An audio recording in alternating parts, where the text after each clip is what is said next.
In debates about the climate emergency, there's a lot of emphasis, quite rightly, on developing new products, such as wind turbines and smart meters.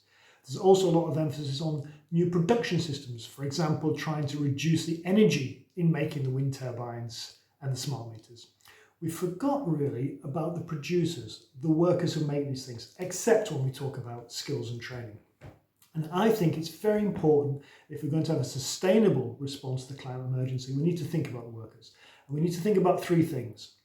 The first is the restructuring of employment, or the stock of green jobs. The second is the quality of these jobs.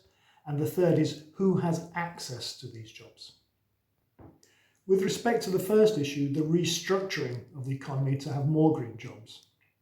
We know that what we want to do is create more new green jobs, hopefully reduce the number of old brown jobs, but we also know that some of the old brown jobs will be reclassified as green jobs. So for example, if you're making a car at the moment with a diesel engine and you're making a car in the future with an electric engine, you'll become a green worker.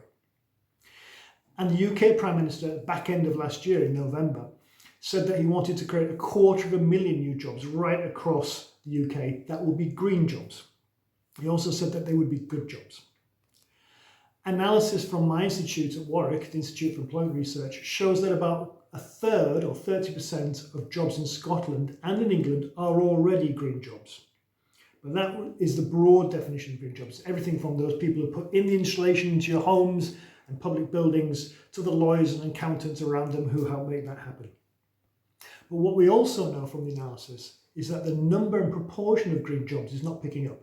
Analysis over the last 2 years showed pretty much, with a few bumps and troughs, that demand has flatlined across those 2 years. And in fact, at the back end of last year, when the easing of the lockdown was going on, the proportion of non-green jobs was increasing greater than green jobs. So the gap between non-green and green jobs is actually widening, and we need to address that.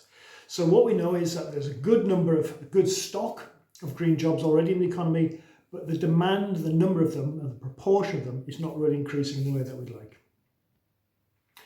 With the second issue, the quality of these jobs, the Prime Minister talks about good jobs being high-skilled jobs, but we know that there are other markers of job quality beyond and including skill. So in Scotland, for example, we have fair work, which is about having effective voice in the workplace, opportunities for advancement, job security, fulfillment in work, and respect in work. And these practices, through those pillars and through those dimensions, help us identify what are sustainable practices in work. For example, terms and conditions of employment.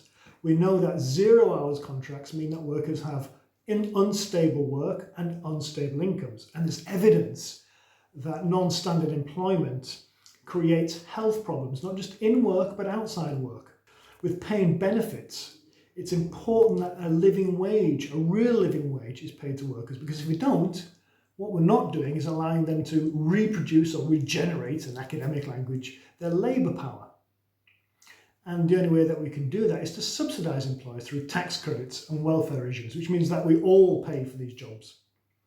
And if you think about work-life balance, it's absolutely important that we try and reduce commuting times, because that reduces pollution. And working from home could be one solution to that. More workers working more often from home. But that might also exacerbate the existing digital divide, because some workers don't have the devices which allow them to work at home, and they don't have the broadband capacity to be able to do that. So ultimately, we need to think about what creates sustainable jobs.